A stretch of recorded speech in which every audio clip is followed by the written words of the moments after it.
Hello बच्चों, let's read this question. So this question says, the plates of a parallel plate capacitor with no dielectric are connected to a voltage source. Now a dielectric of dielectric constant K is inserted to fill the whole space between the plates with voltage source remaining connected to the capacitor.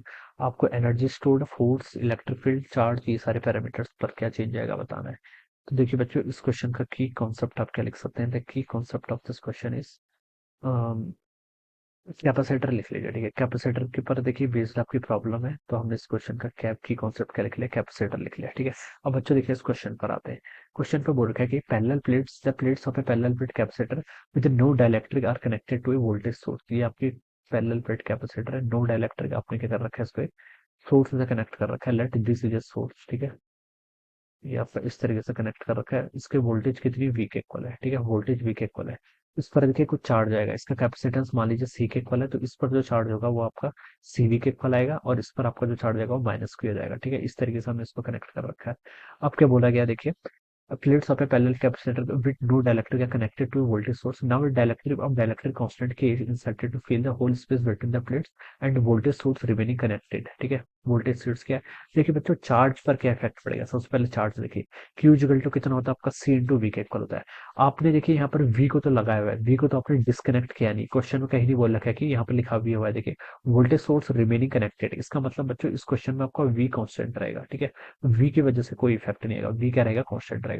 V constant रहेगा। लेकिन अब हम देखिए इसमें dielectric डाल रहे हैं, जिसका डाइलेक्ट्रिक कांस्टेंट कितना है, के इक्वल। तो बच्चों पहले इसका कैपेसिटेंस मान लीजिए सी था, तो फाइनल कितना हो जाएगा, के सी के इक्वल हो जाएगा। अगर इसका इनिशियल कैपेसिटेंस सी के इक्वल था, अब डाइलेक्ट्रिक डाल दिया जिसका डाइलेक्ट्रिक कांस्टेंट के इक्वल है, तो नया कांस्टेंट क्या हो जाएगा आपका, के सी के इक्वल हो जाएगा। ठीक है, अब नया चार्ज मान लीजिए क्यू डैश हो गया, इसकी वैल्यू कितनी होगी, पहले कैपेसिटेंस सी था, अब कैपेसिटेंस के सी हो गया।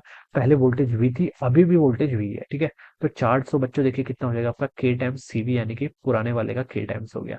तो देखिए डी ऑप्शन पे लिखा था charge on the capacitor will increases to k times, तो ये तो बिल्कुल ट्रू है, इस स्टेटमेंट में कोई प्रॉब्लम नहीं है। दूसरा देखिए, आप फर्स्ट से आते हैं, ए पर लिखा है एनर्जी स्टोर्ड। एनर्जी स्टोर्ड का फॉर्मूला देखिए दो होते हैं, एक तो होता है आपका हाफ सी वी स्क्वायर, दूसरा फॉर्मूला होता है आपका क्यू स्क्वायर बाय टू सी।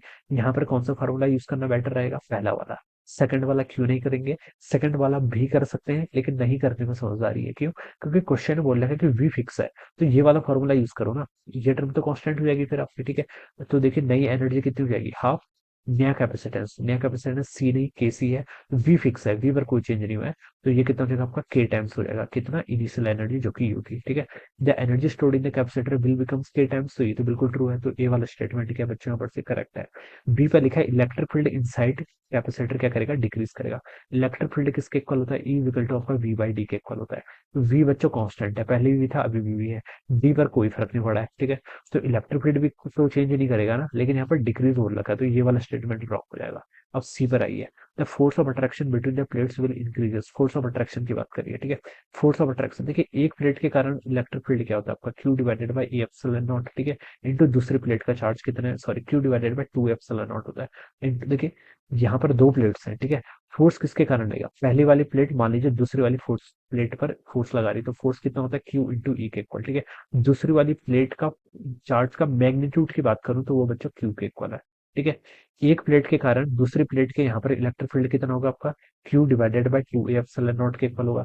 इन दोनों को मल्टीप्लाई कर लीजिए तो कितना आ गया है, Q square divided by two A epsilon not के इक्वल आ गया। ठीक है, ये वैल्यू यहाँ से इतनी होगी। अब बच्चों देखिए यहाँ पर लिखा है कि फोर्स, देखिए फोर्स कितना हो जाएगा, के स्क्वायर के टाइम हो जाएगा। ठीक है, पहले चार्ज क्यू था, अब चार्ज कितना है, क्यू डैश। क्यू डैश कितना है आपका, के क्यू के इक्वल है, तो क्यू डैश का स्क्वायर करूंगा तो ये के का स्क्वायर। ठीक है, क्यू का square divided by two A epsilon not के इक्वल हो जाएगा। अब ये Q square divided by two epsilon not तो आपकी इनिशियल एनर्जी थी, तो ये के स्क्वायर टाइम्स हो जाएगी आपकी। ठीक है, तो जो सी ऑप्शन है वो ट्रू हो जाएगा, तो फोर्स ऑफ अट्रैक्शन के स्क्वायर के इक्वल है, तो ये बिल्कुल ट्रू है। ठीक है, तो बच्चों यहाँ से क्या लिखा रखा आया आपका, ऑप्शन देखिए कौन कौन से ट्रू है, ए भी ट्रू है, सी भी ट्रू है, एंड डी। ठीक है, A C D, all three are the right answers of this question. So I hope you understood this concept. All the best and thank you so much.